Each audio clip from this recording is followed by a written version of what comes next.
segment of Hearts for the Homeless. Homeless Not Hopeless Incorporated, an organization that houses and educates people who have fallen into homeless, have produced this show over the past several years as a way of educating the community, making them aware of the needs of the poor amongst us, because, you know, Cape Cod, as other towns across the state, do not have enough affordable housing. Homeless Not Hopeless provides, you know, the love and the support and the housing for the homeless. And this morning I have with me, again, my name is Alan Burt, and this morning I have with me the former president of Homeless Not Hopeless, Mr. Billy Bishop, and the chief operating officer of Homeless Not Hopeless, Bob McGilvery. Morning, guys. Morning, Alan. So, you know, we've been talking, you know, the three of us, about the recent articles in the newspaper about Noah must go. And, you know, some hurtful comments have come out into the paper. And as we talked about this past week, because this issue of homelessness now is in the headlines, it does create the opportunity for more dialogue about the homeless situation and what needs to happen, and hopefully something productive will happen. There's frustration on both sides. There's certainly the frustration of those that cannot afford housing and are suffering in homelessness, and there are concerns of business and other people in the community of seeing people in destitute, people that are suffering and desperate, and some of them acting out because their depression and dysfunction has become severe. So I'd just like your thoughts. You both have been homeless and you've been at the hub of helping the homeless, and just wondering about your thoughts of the recent articles in the paper and what you feel needs to be talked about and worked on. Maybe begin with you, Billy. What do you handle that, Bill? Small task. Thank you. That was a simple one. That was easy. Well, you know, I was back in 2007 was when this corporation was formed, and we had the same problem back then as we have today. Only it's worse today because there are more homeless people. Regardless of the situation, how they got there, they're homeless, and it is our responsibility to see that they're not, as citizens of this country, this wonderful country of ours. My main concern is, it's all well and good. You can tell people, yes, yes, yes. Well, if you're willing to go to a detox, then we'll put you there. That's all well and good. The intentions are great, but right now, as it stands, you can correct me if I'm wrong, Bobby, but you got a 3-week waiting period if you know somebody. If you don't, it's going to be a month to 5 weeks. And a huge cost. At a huge cost. And that fellow who wants to go, or that gal that wants to go into detox today because they know they got a problem and they're poor, cannot get in today. These are the people that are going to wait the 5 and 6 weeks for an open bed. How can we expect those people with their addictions, and I had it, I'm an alcoholic, I had that addiction, and I still have it, and I'll never lose it, but I was fortunate enough to have you. You were the guy who got me into a detox immediately when I was ready to go. I've seen this at Homeless Not Hopeless countless number of times. People that are really willing to go. And I did with people on a daily basis out there on the street, right where I came from, because that's where it all starts. And I am dealing with a gentleman right now who's been drinking for 50 years or more, and he is going to die. And I cannot get him into a detox. He's willing to go today. He's been in the Cape Cod Hospital for 3 days. He's coming home. When I leave the show, I'm going up to pick him up. And what am I going to do with him? There are no beds because he's a poor man. The lack of detox beds is a crisis. It is a crisis. And when we talk about addicts and alcoholics dying on the streets, the reality is a proportion of those, if not a large proportion, are because of the lack of beds. That if you live in a home, you have a family, and you're an alcoholic or an addict, and you're told a 2, 3, 4 week waiting list, you've got a family to keep you supported while you're waiting. But if you're on the street, in a detox, again, it's a life and death issue. Absolutely. And if you call a number of times and try to get into a detox bed and you can't, after a while you stop trying. And you start Yeah. using. I found out that over the years, when a fellow or a gal is ready to make, and that's a big step. That takes a lot of courage. When they're ready to take that step, if there isn't an open bed, you're going to lose them. I can't tell you how many people we've lost back to the street because there wasn't a bed. That is crazy. That's where the whole thing starts, that bed. Get them in, get them off the street, get them off the drugs they're on, get them out of the funk they're in. And it isn't all just alcohol and drugs either, you know? There's a lot of other reasons why people go homeless. But when we finally get our hands on them and trying to convince them to come on, it's time before this stuff kills you or before the weather will kill you. You can't live out there. We're not animals. You die. That's a proven fact. So Barbara, you've been running Homeless Not Hopeless when Billy retired for the past couple of years.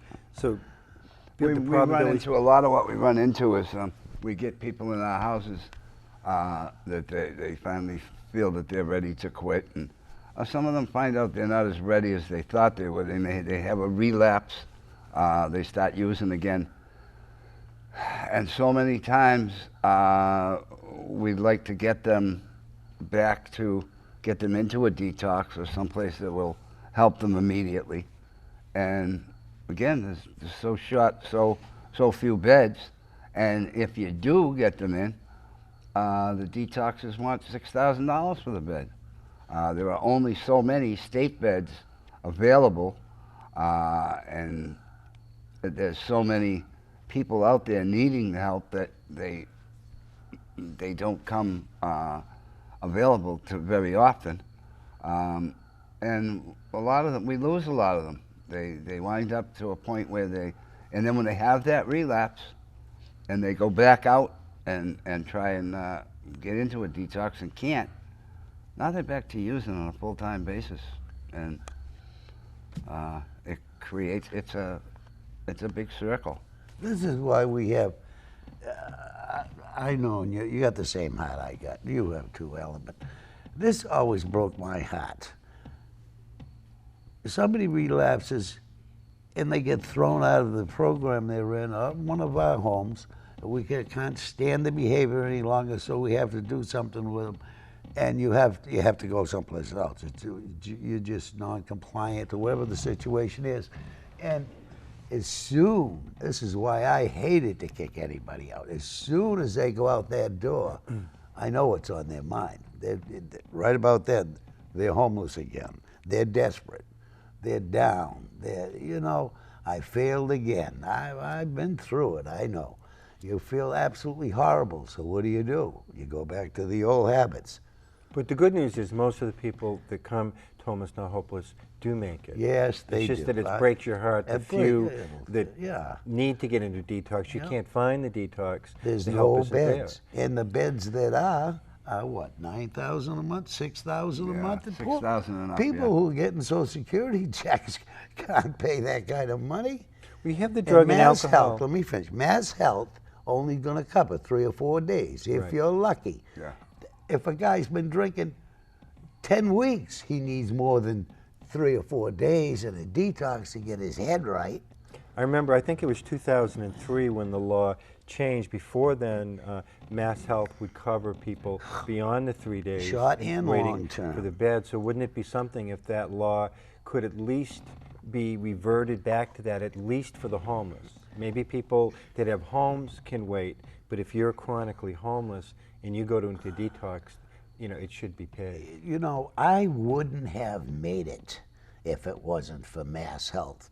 And that was it'll be 15 years ago, January 3rd, that I was at Gosnold. And if Mass Health hadn't covered me and they had kicked me out the door, I know what I would have done, gone right back to where you found me. And that is not the solution. The solution is housing. Housing, housing, housing. Right, because again, what gets lost in this, there are many more alcoholics and addicts that aren't homeless. But what always seems to happen is everybody just sees everybody on the street as the main problem of addiction. Addiction is everywhere. The main problem with the people on the street is lack of affordable housing. Absolutely. And you have people, Bobby, ready to leave, but they don't have the money to find affordable housing. Right, absolutely. So they wind up staying. We have quite a few people that have been in our houses Quite some time. just because of that reason. That Sure. they just don't have first, last, and security to go out and do it. I have seen people come into Homeless Not Hopeless with a Section 8 and have been unable to find housing. Imagine getting a certificate and have to give it back. Which you wait years to get. Well, yeah, I waited 10 years to get mine. And then you have only so many days to find a place, I- and they I- don't give right. you enough money 90 to meet the days, and market. then they give you another extension. But if there's no housing, they can give you 2 years. If there isn't any housing, there Because isn't the any amount housing. they give doesn't, it's, the It's rent out below there is the too high. right. It's Right. below, you know. I've been hearing about that a lot this past year or two. It seems like that problem. We've had finding quite a affordable- few people in our houses that have run into that situation. Yeah, and you end up giving the Section 8 certificate back because you can't find we need housing here on Cape Cod. So the poverty issue is huge, and I wish, people could understand this, that when you're looking at people on the streets, again, they should really take the addiction just out of the Right whole out picture, of it, because right out addiction of it. is everywhere. It's so everywhere. if we take addiction away because it's everywhere, what we're talking about is poverty. Poverty, absolutely. And you become poor because of age, because of illness, whether it's medical illness, mental illness, lack of jobs. So it's a sad situation, and all too often, and this is a problem throughout the country. It's a problem throughout the world, certainly, but in Massachusetts and in the other states, what ends up happening is homelessness becomes criminalized, and their rights really do get violated in different ways. I want to read a short little excerpt from a book by Robert F. Kennedy, Promise to Keep. It's really pertinent to this whole discussion. History has placed us all, black and white, within a common border and under a common law. All of us, from the wealthiest and most powerful of men to the weakest and hungriest of children, share one precious possession, the name American. It is not easy to know what that means, but in part to be an American means to have been an outcast and a stranger, to have come to the exile's country, and to know that he who denies the outcast and stranger among us at that moment also denies America. He also wrote, "It should be clear that if one man's rights are denied, the rights of all are in danger. That if one man is denied equal protection under the law, we cannot be sure that we will enjoy freedom of speech or any other of our fundamental rights." I think that's very pertinent, that our founding fathers and mothers came to this country because they were oppressed people. They were poor. Largely, it was a poverty issue, and in some ways we've forgotten that, and we do have an oppressed people. It's sad, and we need to recognize that. Everybody hears in the 70s when Massachusetts closed down a lot of the mental hospitals, that we ended up with huge amounts of homeless people on our streets. But then it's just a thought. It's an agreement. But we as the people aren't owning that. Up to that agreement. Right. We're not. We have more mentally challenged people on the street than I can ever remember. I'm on, really, don't you? Yeah. It's unbelievable. They're not just doing it, I shouldn't say they, but the way this country's being run right now, it's kind of discouraging. Shouldn't that be the people that they help first? Well, there's so many questions about homelessness that I'm hoping that, unlike 13 years ago when you and I and others were trying to speak to the community about the best way to deal with homelessness, there were a lot of challenges and obstacles to that. Yeah, but we were also talking about no affordable housing back Right. 15 years ago. Right. How much has been done? Hopefully, the discussions now will become more productive. So that's what I'm hoping. That's and what's praying sad to for. me is if you drive around any of these towns, I'm not going to mention any town names, but there are a lot of abandoned homes. Right. That Rotting people right have off walked the away from, foundation. banks, Yep. bank-owned properties, and that towns could very well afford to donate these properties to that exact Right. thing. I'm But they sure- don't, but they chose not to. I'm Why, sure I don't Homeless know. Not Hopeless would be happy to Oh, he'd attend be the more than meeting glad to take about a having couple of them house off donated. their hands. Yeah, Right, absolutely. right in your own town, and we'll house your own people. Yeah, it would get them off the The streets. streets of Hyannis. There are solutions, and back, 13, 15 years ago, it was, and it's the same thing today. It's not, the solution to homelessness isn't so much of an ability issue. It's much more of a willingness issue. Absolutely. Yeah. In the poor, historically, worldwide, there's been a prejudice.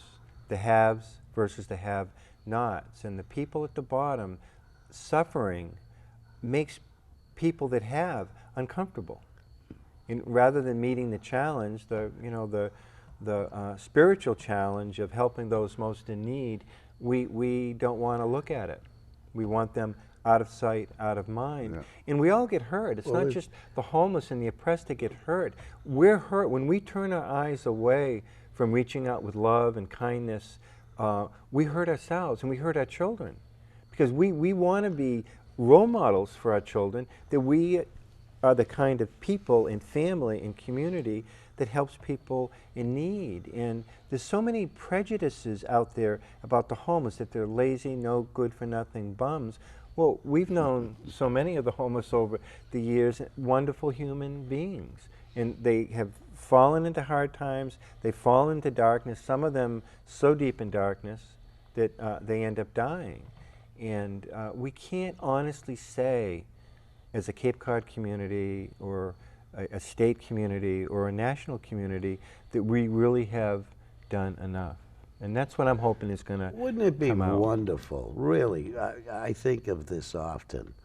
Wouldn't it be wonderful, really, really wonderful for Cape Cod to set an example for the rest of this country? Rest of the state. Wake them up.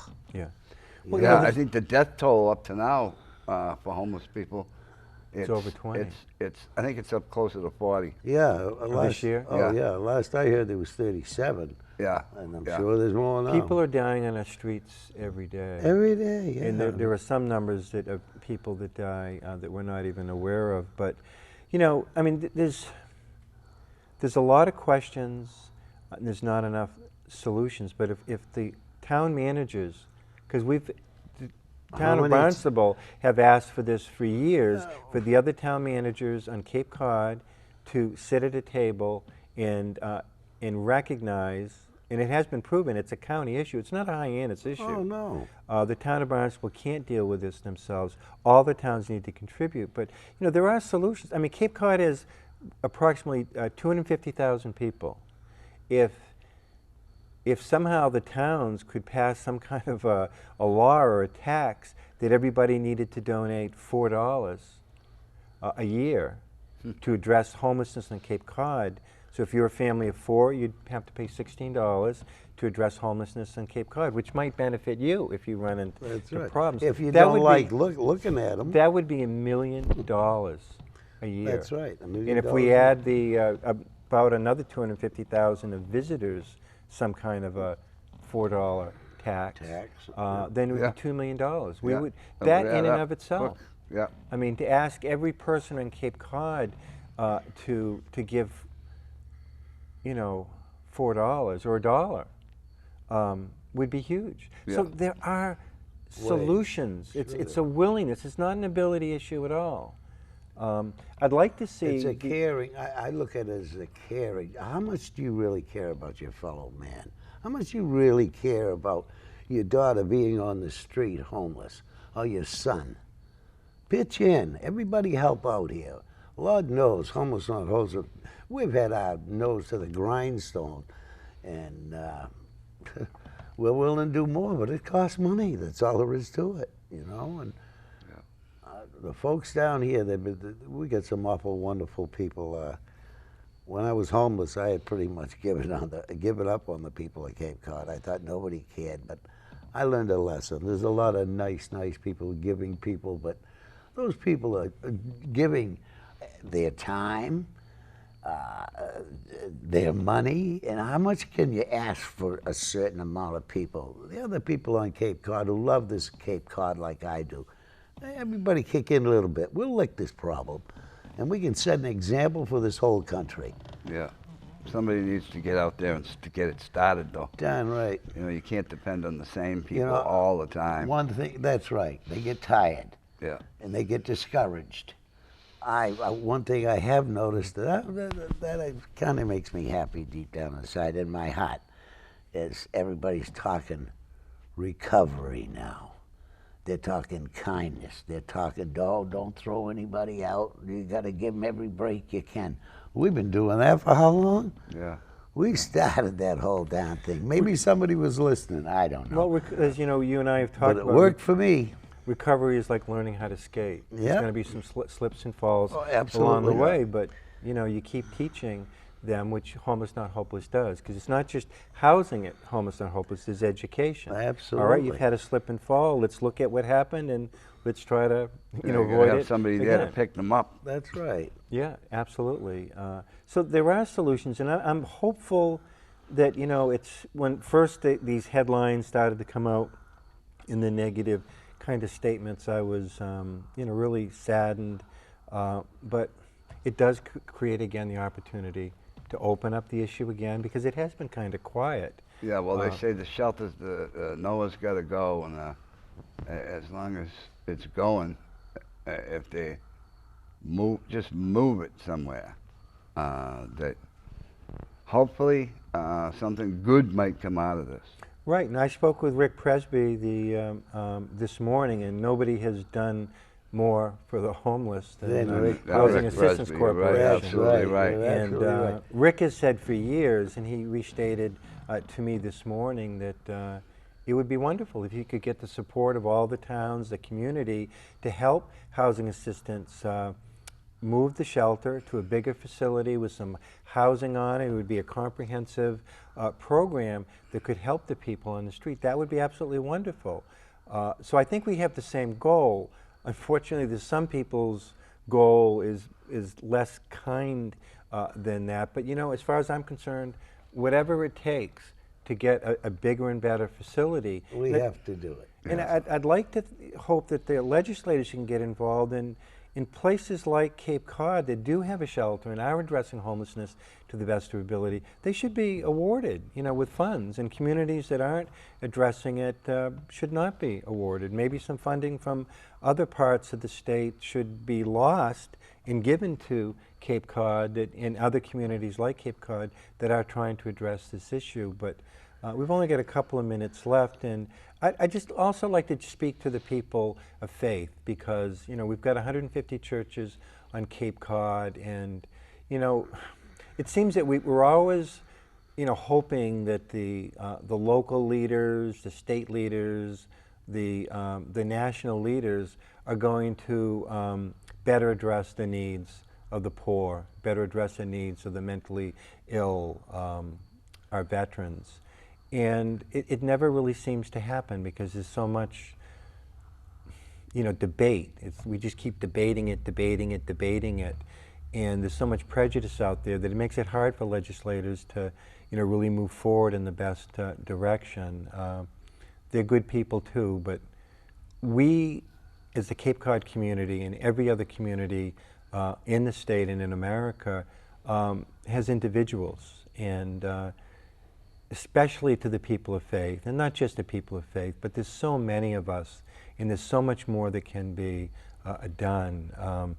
You know, I want to before time runs out, I just want to talk about this Community Service Award. This is the Jack Doherty Memorial Community Service Award from the Cape Cod Community Media Center, which puts on all of these wonderful shows, ours included, is proud to recognize Robert Lins of Homeless Not Hopeless. Thank you for your unwavering dedication to the mission of Community Access Television. June 24th, 2015. Robert Lins is the director of this show. We wouldn't be talking to you today in our many episodes that we've done without his help. Robert was homeless. Robert came to Homeless Not Hopeless, and Robert joins, you know, Billy and Bobby and so many of us at Homeless Not Hopeless to do what he can, what we can, to better educate the community and make things better for the homeless. And as we make things better so congratulations, Bob Lins. Congratulations, Bob. And you know, as we make things better for those most in need, we become a better community. And as parents, we make our kids proud of us, and we instill in our children the spirit of love and kindness to those in need. We're all harmed by seeing all of this poverty, you know, on the streets, and there is so much people can do. I would encourage people to donate money to Homeless Not Hopeless. Many people that, you know, in order for us, Homeless Not Hopeless, to continue its mission, I mean, it needs money. You know, for $425, you could pay for a month for somebody to get into Homeless Not Hopeless, and oftentimes they need about a month to then, you know, work on a way of continuing that. Please get involved. Bobby, Billy, thank you. And Thank you. Thank you, Alan. And let's pray for ourselves, for all of us, to become more generous, more loving. Let's pray for the homeless suffering on the streets. And let's pray for our community leaders, our state leaders, our national leaders to better address this issue of poverty and homelessness. We can do it. We can do it. On behalf of Homeless Not Hopeless, we thank you for your attention. And in 2 or 3 weeks, Rick Presby will be on the show, the CEO of Housing Assistance Corporation, and he can speak about the vision of HAC's vision of moving the shelter and improving services for those most in need. Until then, God bless. Bye-bye. I often think about the way we live today. We seem so sheltered and so